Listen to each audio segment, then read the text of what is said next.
Seguimos adelante aquí en Entre Líneas y con mucho gusto que vamos a recibir a la representante de los empresarios ante el BPS, contadora Elvira Domínguez. Buenas noches, gracias por acompañarnos. Buenas noches, un gusto. Una jornada con mucho trabajo para el BPS, entre otras cosas, porque bueno, se pudo a partir de hoy consultar en la web del banco si se corresponde o no y cuánto cobra el excedente de FONASA. A propósito, ¿cómo ha funcionado todo?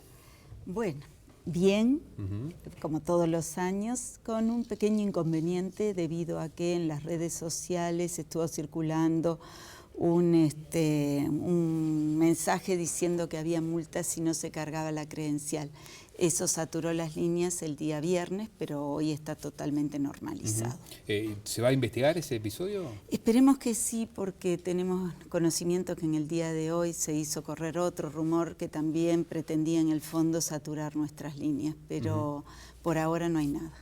¿Es una situación que va a evaluar eventualmente el directorio? Pienso que sí, sí, sin duda. Bien. Contadora, ¿cuáles son los principales reclamos que recibe usted de sus representados?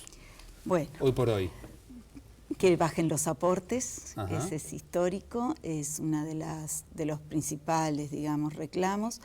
El otro que es muy fundamentado y es que en ocasiones las empresas tienen dificultades para poder cumplir con sus pagos. Y la ley 16.713, que es la ley de las AFAPs, la que nos regula, establece que los aportes personales se tienen que pagar al contado cuando uno se atrasa, salvo que caiga en algún periodo de ley de facilidades, pero la última que tuvimos fue en julio del 2013. De ahí a aquí, cualquier atraso supone pagar primero todos los personales para poder convenir los patronales. Y eso en ocasiones es imposible e impide que las empresas puedan regularizar su situación ante el banco. En algún momento efectivamente se establecieron algunas facilidades para aquellas empresas que estaban con dificultades. Recuerdo, por ejemplo, con el caso de los bloqueos de la República Argentina. ¿Es una alternativa que se puede volver a plantear? ¿Tratar de que existan este tipo de facilidades? Sí, no es sencillo. Nosotros lo único que tenemos como mecanismo desde el Banco de Previsión Social es hasta el penúltimo día hábil. Pero si mediante ley se nos indica otra cosa, nosotros lo cumplimos. En este momento, por ejemplo, hay una preocupación muy grande de unos productores citrícolas que tenían toda una exportación preparada para enviar a Europa y por el problema que se generó con TCP, se les trancó las exportaciones. Al no haber embarcado, esas empresas no pueden digamos, pedir créditos en el banco porque no tienen habilitadas las cartas de crédito, razón por la cual nos están solicitando algún tratamiento especial y es de esperar que nosotros podamos contemplarlo, por lo menos así lo vamos a hacer, vamos a trasladarlo al seno del directorio porque es una razón totalmente exógena que la empresa no la podía controlar. Bien, le quiero preguntar sobre algo que usted en algún momento manejó con cierta preocupación, el de las certificaciones ante ausencias laborales por enfermedad. Ha habido un aumento muy importante, yo miraba, por ejemplo, en el 2008 se gastaban 60 millones, al 2013 pasaron a 147 millones de dólares. A propósito, ¿al 2015 hay alguna cifra de lo que va? Sí. Al 2015 lo que sabemos es que a junio del 2015 llevábamos ya tantas certificaciones como todo el año 2014. ¿A mayo? A junio. A junio. Igual, 6 meses teníamos lo mismo que todo el año anterior. Lo que no tenemos todavía los montos, pero sí sabemos que siguen creciendo. ¿Y a qué se atribuye eso? ¿Por qué tanta cantidad de certificación médica? Y nosotros lo denunciamos ya en el 2009 cuando se planteó hacer el cambio en el procedimiento. El cambio en el procedimiento eliminó una de las barreras de control que era los médicos del Banco de Previsión Social. Hoy en realidad es el médico tratante quien está liberando un cheque para que se pague un subsidio de enfermedad. Era lógico que esto iba a ocurrir. Lo que sí nos preocupa es que después de tantos años de haber detectado esto, de ver este crecimiento que sigue siendo exponencial, no se tomen todavía medidas para corregir la situación. Este año tenemos alguna esperanza de que se mejore algo porque ATCS, que es la Asociación de Funcionarios, también tomó cartas en el asunto, con una motivación diferente. Ellos lo que manifiestan es que la cantidad de médicos que tenemos en el servicio es insuficiente. Nosotros creemos que esto amerita hacer una comisión para reconsiderar el sistema de certificaciones porque no es solamente que falten médicos, es que falta espacio físico también para atender la demanda que hoy habría sobre el servicio si tuviésemos que volver al sistema anterior de certificar en el propio EPS. Así que es un tema que bueno, esperemos en este año 2015 tener alguna novedad, porque realmente es preocupante que en general, desde incluso otros ámbitos del Estado, no se nos llame la atención para solucionar esto.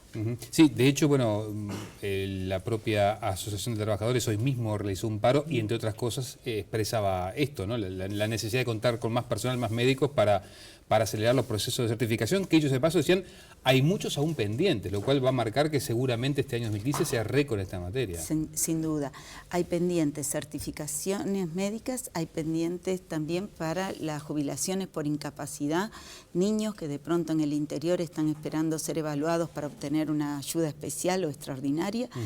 Y bueno, sí, realmente el tema es importante. En el interior creemos que se va a solucionar porque ya se autorizó una contratación de médicos que localmente van a evaluar a esos niños para que puedan acceder a los derechos. Montevideo es el problema porque si nosotros contratamos la cantidad de médicos que se está solicitando, nos estaría faltando espacio físico. Entonces no hay que poner la carreta delante de los bueyes, hay que hacer un plan para ver cómo mejoramos este sistema. ¿Hay una previsión de cómo puede afectar esto en las cuentas del banco? Nuestros cálculos establecen que aproximadamente son 6 millones de dólares al mes que estamos gastando en exceso. En exceso. Quiere decir que se va a hacer el año en forma deficitaria, en rojo. Sí. En realidad, ¿por qué no queda como un rubro en rojo? Porque los rubros de seguridad social son no limitativos, entonces en tanto tenga que gastarse, se gasta. Exacto. Pero el problema es que al final probablemente tengamos necesidad de más asistencia financiera y uno de los componentes va a ser el exceso en las certificaciones médicas. Exacto, habrá que apelar otra vez a rentas generales. A propósito de recursos, ¿cómo están viendo las solicitudes para el acogimiento del beneficio del seguro de desempleo, teniendo en cuenta que hoy por hoy es una preocupación, el desempleo ha aumentado y por lo que han anunciado varios empresarios, bueno, se han acogido al beneficio del seguro de paro? Bueno, sí, este es un tema que nos tiene que preocupar a todos mucho. Hablamos del enlentecimiento de la economía, realmente es preocupante el aumento que ha tenido el seguro de paro. En el último mes cerrado, que fue julio del 2015, llegamos a 15.000 solicitudes. Cuando el entorno estaba, el promedio histórico en el entorno de unas 6.000, 7.000 certificaciones médicas, es decir, que hemos duplicado la solicitud. ¿Médica o seguro de desempleo? Perdón, seguro de desempleo. Está bien. Seguro de desempleo. Y es casi que el doble, entonces. Casi que el doble lo que están ingresando de solicitudes. En este último mes lideró Montevideo, porque el mes anterior, en el mes de mayo, mayo y junio había sido el interior, pero julio, digamos, el despegue lo hizo Montevideo, seguramente alguno de los casos conocidos. Y cuando vamos al total de subsidios de desempleo que estamos pagando, en julio también tuvo un incremento, llegando a los 43.123 personas que están en este momento en goce de un subsidio por desempleo. Tenemos que pensar que esto supone, por un lado, no más cotizaciones de estos trabajadores, por otro lado, la erogación que tenemos que hacer, el promedio de cada subsidio de desempleo está en el entorno de los 16.000 pesos, pero además se pagan las cápitas de salud del trabajador y toda su familia, o sea que esta situación también genera mucha presión sobre el Banco de Previsión Social. Claro, va a haber que apelar incluso más a rentas generales. Seguramente. ¿Lo han evaluado desde el directorio y lo han conversado con Economía o todavía no? No, todavía no. ¿Está previsto hacerlo? Normalmente es el presidente quien se encarga de esas gestiones ante el Ministerio de Economía y supongo que en algún momento tendrán que empezar a ver estos números porque nos estamos acercando a fin de año y bueno, las cuentas hay que ajustarlas. Exacto. Pero, como digo, es otro rubro que es no limitativo, por lo tanto nosotros seguimos pagando, eso claro. No va a haber problemas mientras que Economía pueda hacer frente. ¿Y hay que remontarse, contadora, a qué año para tener aproximadamente estos números? Y para tener estos números, sí, al 2002, 2003. O sea que estamos en los niveles de la época post-crisis, digamos. En realidad, ¿qué pasa?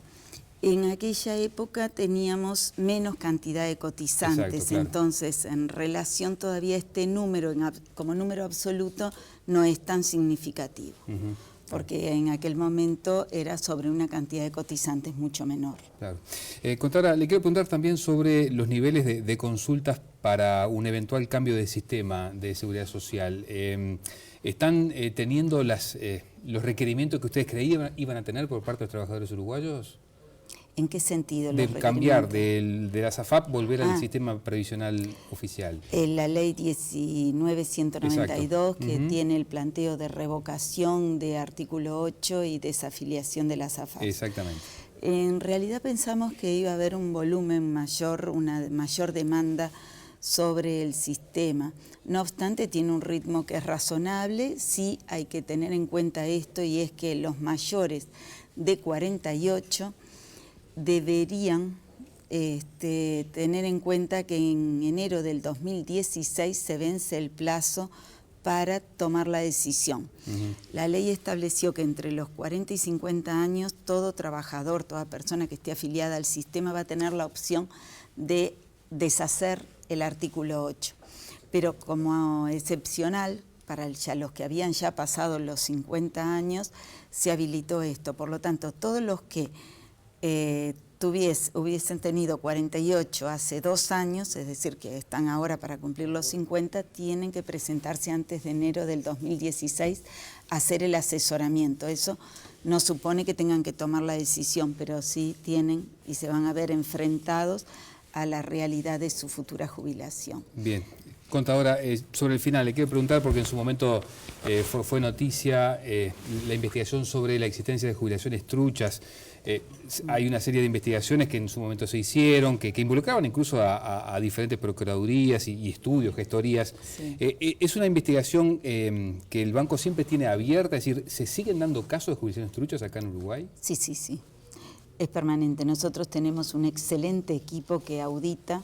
Permanentemente está yendo a diferentes oficinas en el interior por muestreo, revisa expedientes, y si constata que el número no es razonable, entonces, bueno, ya ahí hacen un operativo sobre la oficina. Sigue dándose, sí. Lamentablemente sigue dándose. ¿A un promedio de aproximadamente cuánto mensualmente? No, porque a ver, de pronto podemos pasar 2 o 3 meses que no tenemos ningún caso y aparece uno que es un caso enorme. Pero sí, y en directorio podemos decir que todas las semanas tenemos 4 o 5 denuncias penales por este tipo de situación. Bien, contadora, gracias por acompañarnos. A las órdenes. Amigos, bueno, hacemos una pausa. Tras la misma hablamos justamente de conflictividad laboral. ¿Qué dice la UCUDAL? Su último registro a propósito de las diferentes manifestaciones de los sindicatos y cómo esto se puede comparar con años anteriores. Lo vemos enseguida.